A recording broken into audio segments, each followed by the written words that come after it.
ഇന്ത്യയുടെ ആത്മാവ് അതിൻ്റെ ജനാധിപത്യ തത്വങ്ങളാണ്. അതിലൂന്നിയുള്ള നിയമസംഹിതകളാണ്. ആ പശ്ചാത്തലത്തിലാണ് ജാമ്യം നിയമമാവുകയും ജയിൽ അപവാദമാവുകയും ചെയ്യുന്നത്. UAPA എന്നറിയപ്പെടുന്ന the unlawful activities prevention act പ്രകാരം രജിസ്റ്റർ ചെയ്യുന്ന കേസുകളിൽ ഈ തത്വം ബാധകമാണോ എന്ന വിഷയം സുപ്രീം കോടതി വിശാല ബെഞ്ചിന് വിട്ടിരിക്കുകയാണ്. ലഹരി വിൽപ്പന കേസിൽ 5 വർഷമായി തടവിൽ കഴിയുന്ന കശ്മീർ സ്വദേശിക്ക് ജാമ്യം അനുവദിച്ചുകൊണ്ടുള്ള വിധി പ്രസ്താവത്തിലാണ് തിങ്കളാഴ്ച സുപ്രീം കോടതി ബെഞ്ച് ഈ സുപ്രധാന നിരീക്ഷണം നടത്തിയത്. ഡൽഹി കലാപവുമായി ബന്ധപ്പെട്ട് JNU മുൻ വിദ്യാർത്ഥികളായ ഒമർ ഖാലിദിനും ഷർജിൽ ഇമാമിനും ജാമ്യം നിഷേധിച്ച 2-അംഗ ബെഞ്ചിൻ്റെ ജനുവരിയിലെ വിധിയിൽ ജസ്റ്റിസുമാരായ BV നാഗരത്നയുടെയും ഉജ്ജൽ ഭുയാൻ്റെയും ബെഞ്ച് അതിനിശിതമായ വിമർശനം ഉന്നയിച്ചിട്ടുണ്ട്.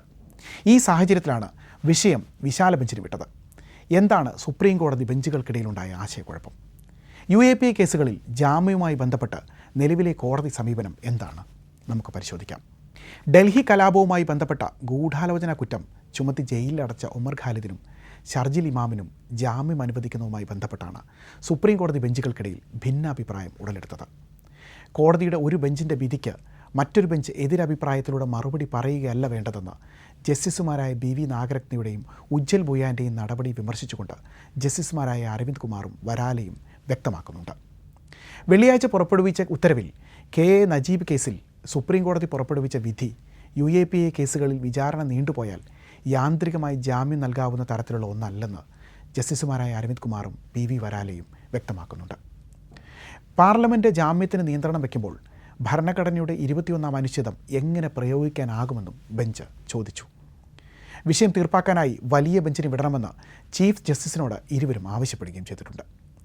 ജാമ്യം അസാധ്യമാക്കുകയും വിചാരണ തടവ് അന്യായമായി നീട്ടിക്കൊണ്ടുപോവുകയും ചെയ്യുന്ന കർക്കശ വകുപ്പായ UAPAയിലെ 43D ഇന്ത്യൻ ഭരണഘടനയുടെ 21-ാം അനുച്ഛേദം നൽകുന്ന വ്യക്തി സ്വാതന്ത്ര്യത്തിന് മുകളിലല്ലെന്നാണ് ജസ്റ്റിസുമാരായ നാഗരത്നയും ഉജ്ജൽ ഭുയാനും ഒമർ ഖാലിദിനും ഷർജിൽ ഇമാമിനും ജാമ്യം നിഷേധിച്ച ബെഞ്ചിനെ ഓർമ്മിപ്പിച്ചത്. അതുകൊണ്ടാണ് വിചാരണ നീണ്ടുപോകുന്നത്.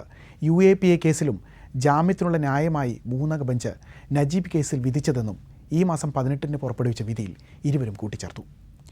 വലിയ ബെഞ്ചുകൾ പുറപ്പെടുവിക്കുന്ന വിധികൾ പിന്തുടരാൻ ചെറിയ ബെഞ്ചുകൾ ബാധ്യസ്ഥരാണെന്നും ഒമർ ഖാലിദിനും ഷർജിൽ ഇമാമിനും ജാമ്യം നിഷേധിച്ച വിധി കോടതിയുടെ അച്ചടക്കത്തിനെതിരാണെന്നും ഇരുവരും വ്യക്തമാക്കുന്നുണ്ട്. ഇന്ത്യൻ ന്യായവ്യവസ്ഥയുടെ ചരിത്രത്തിൽ അപൂർവവും അതേസമയം അതീവ ശ്രദ്ധേയവുമാണ് കോടതികളുടെ സ്വന്തം വിധിന്യായത്തിലെ തിരുത്ത്. ജനുവരിയിൽ സുപ്രീം കോടതിയുടെ 2-അംഗ ബെഞ്ച് പുറപ്പെടുവിച്ച ഉത്തരവ് തൊട്ടടുത്ത മാസങ്ങളിൽ മറ്റൊരു ബെഞ്ചിന് തിരുത്തേണ്ടി വന്നത് കേവലം നിയമപരമായ ഒരു സാങ്കേതികത്വം മാത്രമല്ല, പൗരൻ്റെ മൗലികാവകാശവും ജയിലല്ല ജാമ്യമാണ് നിയമം എന്ന ഭരണഘടനാ തത്വം എത്രത്തോളം ജാഗ്രതയോടെ സംരക്ഷിക്കപ്പെടണമെന്നതിൻ്റെ ഓർമ്മപ്പെടുത്തലാണ്. നിയമത്തിൻ്റെ ദുർവ്യാഖ്യാനങ്ങൾ പൗരത്വ സ്വാതന്ത്ര്യത്തിനുമേൽ കരിനിഴൽ വീഴ്ത്തുമ്പോൾ കോടതി തന്നെ ഇടപെട്ട് അത് തിരുത്തുന്നത് ജനാധിപത്യ പ്രക്രിയയ്ക്ക് കരുത്തു പകരും. വ്യക്തി സ്വാതന്ത്ര്യവുമായി ബന്ധപ്പെട്ട അടിയന്തര പ്രാധാന്യമുള്ള വിഷയത്തിൽ തെറ്റായ ഒരു കീഴ്വഴക്കം വരാതിരിക്കാൻ BV നാഗരത്നയും ഉജ്ജൽ ഭുയാനും അടങ്ങുന്ന ബെഞ്ച് കാണിച്ച ആർജവം പ്രശംസനീയമാണ്. ഭരണകൂടത്തിൻ്റെ അമിതാധികാര പ്രയോഗത്തിന് മുന്നിൽ പൗരന്മാർക്ക് അഭയം നൽകേണ്ടത് ജുഡീഷ്യറിയാണ്. ഭരണഘടന വിഭാവനം ചെയ്യുന്ന വ്യക്തി സ്വാതന്ത്ര്യത്തിൻ്റെ ശക്തമായ കാവൽക്കോട്ടകളാണ് നീതിന്യായ വ്യവസ്ഥകളും കോടതിയും. നിയമങ്ങൾ നിർമ്മിക്കുന്നത് പാർലമെൻറ്റാണെങ്കിലും അത് പൗരൻ്റെ വ്യക്തി സ്വാതന്ത്ര്യം ഹനിക്കുന്നില്ലെന്ന് ഉറപ്പുവരുത്താനുള്ള ബാധ്യത നീതിപീഠങ്ങൾക്കാണുള്ളത്. ജാമ്യം നൽകിയാൽ ഭരണകൂടത്തിൽ നിന്നോ പൊതുസമൂഹത്തിൽ നിന്നോ വിമർശനമുയരുമോ എന്ന ഭയത്താൽ ജാമ്യം നിഷേധിക്കലാണ് സുരക്ഷിതമായ വഴി എന്ന ചിന്താഗതി ചില കീഴ്ക്കോടതികളെങ്കിലും പിടികൂടിയിട്ടുണ്ട്.